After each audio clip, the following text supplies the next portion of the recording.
ఖమ్మం ప్రాంతీయ రవాణా శాఖ కార్యాలయం అవినీతికి అడ్డాగా మారింది. లైసెన్స్లు, రిజిస్ట్రేషన్ లాంటి పనులకు ఏజెంట్లను ఆశ్రయించక తప్పదు. నేరుగా కార్యాలయానికి వెళ్తే ఏ పని జరగదు. అటు రవాణా కార్యాలయంపై ఆరోపణల నేపథ్యంలో ఏసీబీ రైడ్స్ జరిపారు. ఈ రైడ్స్ లో గనక చూసుకున్నట్టయితే కీలక ఫైళ్లను ఏసీబీ అధికారులు స్వాధీనం చేసుకున్నట్టు తెలుస్తోంది. ఇదే అంశానికి సంబంధించి తాజా డీటెయిల్స్ ని మా కరెస్పాండెంట్ నాగేశ్వరరావు అందిస్తారు. నాగేశ్వరరావు, ఖమ్మం ఆర్టీఓ కార్యాలయం, ప్రాంతీయ రవాణా కార్యాలయం, ఇక్కడ అవినీతి రాజ్యం వెళుతుంది. ప్రతి పనికి ఒక పైసా రేట్ ఉంటుంది. ఆ రేటు ప్రకారమే ఫైళ్లు మూవ్ అవుతాయి. రీసెంట్గా ఏసీబీ రైడ్స్ జరిగాయి. ఏసీబీ రైడ్స్ జరిగిన క్రమంలో 15 మంది ఆర్టీఓ ఏజెంట్లని అరెస్ట్ చేశారు. అరెస్ట్ చేసి వాళ్ళ దగ్గర పూర్తి సమాచారం తీసుకున్నారు. ఆఫీస్లో ఉండాల్సిన ఆర్సీ కార్డులు, డ్రైవింగ్ లైసెన్సులు మొత్తం ఏజెంట్ చేతిలో ఉంది. అనధికారికంగా దొరికిన 70,000 రూపాయల నగదును కూడా పోలీసులు అంటే ఏసీబీ అధికారులు స్వాధీనం చేసుకున్నారు. అంటే గత 2 సంవత్సరాల నుంచి కూడా ఇక్కడికి వచ్చిన ఒక అధికారి మీద పలు అవినీతి ఆరోపణలు ఉన్నాయి. అతని మీద అంటే ఒక ప్రైవేట్ సైన్యాన్ని ఏర్పాటు చేసుకొని వాళ్ళ టీంకే పనులు ఉపచెప్తారు. ఆ పనులు వాళ్ళు చెప్పిన ప్రకారమే నడుస్తుంది అని చెప్పి కూడా ఏసీబీ అధికారులు ఒక నెల రోజులు రెక్కి నిర్వహించి పక్కా సమాచారంతో రైడ్స్ చేశారు. రైడ్స్లో విస్తపోయే నిజాలు వెలువడ్డాయి. ఇక్కడ ఏది జరగాలన్నా సామాన్యుడు డైరెక్ట్గా వెళ్తే ఎట్టి పరిస్థితుల్లో అది ఫైల్ రిజెక్ట్ అవుతుంది. ఏదైనా ఏజెంట్ ద్వారా వెళ్తేనే అక్కడ ఫైల్ మూవ్ అవుతుంది అనేది ఉన్నది. ఇక్కడ మనకు కొంతమంది ప్రజలు ఉన్నారు, వారిని అడిగి మరిన్ని వివరాలు తెలుసుకుందాం. చెప్పండి, ఏం జరుగుతుంది ఆర్టీఓ కార్యాలయంలో? ఆర్టీఓ ఆఫీస్లో గత కొంతకాలం నుంచి ఏండ్ల తరబడి నుంచి ఆర్టీఓ ఆఫీస్లో ఏం పని జరిగినా కానీ ఏజెంట్ల సహకారాలు లేకుండా సామాన్య ప్రజలకు ఎవరికి కూడా డ్రైవింగ్ లైసెన్స్లు కానీ ఆర్సీ కార్డులు కానీ ఇష్యూ అయ్యేటువంటి ఆస్కారం లేదు. ఎందుకనంటే ఆర్టీఓ ఆఫీస్లో అధికారులకు కావాల్సినటువంటి ఏజెంట్లు ఇస్తారు. ఏజెంట్లకు ఇవ్వాల్సినటువంటి ఇక్కడ సామాన్య ప్రజలు వాళ్ళ చేతులు తడిపితే కానీ పని అయ్యేటువంటి ఆస్కారం ఉంది. అక్కడ ఉన్నటువంటి వాళ్ళందరూ కూడా మేము పూర్తిగా కాగితాల మీదనే నడిపిస్తూ ఉన్నాం, సామాన్యులకు అందరికీ అందుబాటులో తీసుకొస్తా ఉన్నాం అని చెప్పేసి చెప్తా ఉన్నారు.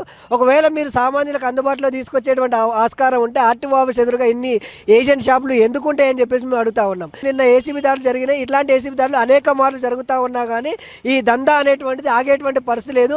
ఉన్నతాధికారులు దీనిపైన సమగ్రమైనటువంటి విచారణ చేయడంతో పాటు పూర్తి స్థాయిలో తిష్ట వేసి పగడబందీగా చేసి ఇది అడ్డుకట్ట వేస్తే తప్ప ఇది ఆగేటువంటి ఆస్కారం లేదని తెలియజేస్తా ఉన్నాం. సామాన్యుడు రావాలంటేనే భయపడుతున్నాడు, అతను డైరెక్ట్గా వస్తే పని కావట్లేదు అంటున్నారు. ఎందుకు జరుగుతుంది? ఇది ఒక సామాన్యుడు ఆర్టీఓ లైసెన్స్ కావాల్సిన అర్హతలు ఏదైతున్నాయో అన్ని అర్హతలు ఉన్నా కానీ ఈరోజు తనకి లైసెన్స్ రాని పరిస్థితి ఏళ్ళకేళ్ళుగా నెట్టేస్తున్న పరిస్థితి కనిపిస్తూ ఉంది. ఈరోజు ఒక ఏజెన్సీ ద్వారా ఒక బయట వ్యక్తుల ద్వారా ఈరోజు 3వ వ్యక్తి ద్వారా వస్తే కనుక వెంటనే తనకు లైసెన్స్ వచ్చే పరిస్థితి కనిపిస్తూ ఉంది. ఆర్టీఓ ఆఫీస్ ఏ విధంగా ఉందంటే కరప్షన్ కేర్ ఆఫ్ అడ్రస్గా జరిగిన పరిస్థితి కనిపిస్తూ ఉంది. ఇక్కడ ఉన్నటువంటి ఏజెన్సీలు ఏదైతున్నాయో ఈ 100 ఏజెన్సీకి ఒక్కొక్క రకమైన కోర్స్ ఉన్నవి. ఇక్కడ ఉన్నటువంటి అధికారులు వారి జేబులో డబ్బులు రావాలంటే బయట ఉన్నటువంటి ఏజెన్సీ వాళ్ళ ద్వారానే వస్తుంది. కాబట్టి వాళ్ళు కోడ్లు వేస్తే కనుక మనం ఈజీగా తీసుకోవచ్చు అని చెప్పేసి కూడా అంటూ ఉన్నారు. నిజంగా అధికారులు పనిచేస్తూ ఉంటే అటువంటి అధికారులు కూడా ఈరోజు ఇక్కడ ఉన్నటువంటి ఏజెన్సీ అధికారులు ఎవరైతున్నారో వారు పని చేయకుండా చేసే పరిస్థితి ఖమ్మం జిల్లాలో కనబడుతుంది. ఖమ్మంని చూసుకుంటే ఖమ్మం ఆర్టీఓని కరప్షన్కి కేర్ ఆఫ్ అడ్రస్ అయిపోయింది. ఈరోజు ఖమ్మం ఆర్టీఓ ఏదైతే ఆధార్ కార్డు కావచ్చు, 10th సర్టిఫికేట్ తీసుకొని ఏజెంట్ దగ్గరికి వెళ్తే వాళ్ళు బ్యాక్ సైడ్ ఒక కోడ్ రాసిస్తారు. అది ఏ కౌంటర్ దగ్గరికి తీసుకెళ్ళి ఇవ్వమంటే ఆ కౌంటర్ దగ్గరికి ఇస్తే ఆటోమేటిక్గా లైసెన్స్ అనేది ఇష్యూ చేస్తారు. అదే ఒక సామాన్యమైన ప్రజలు నార్మల్గా ఎవరిని ఏజెంట్ని కలవకుండా వెళ్తే అక్కడ ఏం జరుగుతుంది అని అంటే వాళ్ళకి లైసెన్స్ రిజెక్ట్ చేస్తారు, లేకుంటే ఒక రిజిస్ట్రేషన్ రిజెక్ట్ చేస్తారు. అంటే ఏజెంట్ లేనిది ఏ పని జరగదు అనేది, ఒక కామన్ పీపుల్కి జరగదు అనేది కొట్టొచ్చినట్టు కనిపిస్తూ ఉన్నది ఇక్కడ.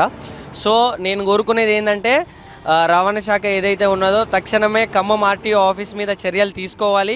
ఎన్ని ఏసీపీ రైడ్లు జరిగినా ఇలానే జరుగుతుంది కాబట్టి ఈసారైనా సరే స్ట్రిక్ట్గా చేయాలనేసి కోరుకుంటున్నాం. ఏదేమైనా అంటే ఏజెంట్ లేనిది పని నడవట్లేదు. ఏజెంట్ ద్వారా వస్తే టెస్టులు అలాంటివి ఏముండవు. సామాన్యుడు పోతే ఆ టెస్ట్ ఈ టెస్ట్ అని చంపుతున్నారు, టెస్ట్ ఫెయిల్ అయిందని రిజెక్ట్ అయిందని చెప్పి కూడా పంపుతున్నారు. ఇక్కడ ఏదేమైనా కానీ ఇక్కడ ఖమ్మం ఆర్టీఓ కార్యాలయాన్ని ప్రక్షాళన చేయాలి, ప్రజలకి సరైన సేవలు అందించాలని చెప్పి కూడా ప్రజలు కోరుకుంటున్నారు. కెమెరా పర్సన్ గణేష్తో నాగేశ్వర, టీవీ5 ఖమ్మం నుంచి.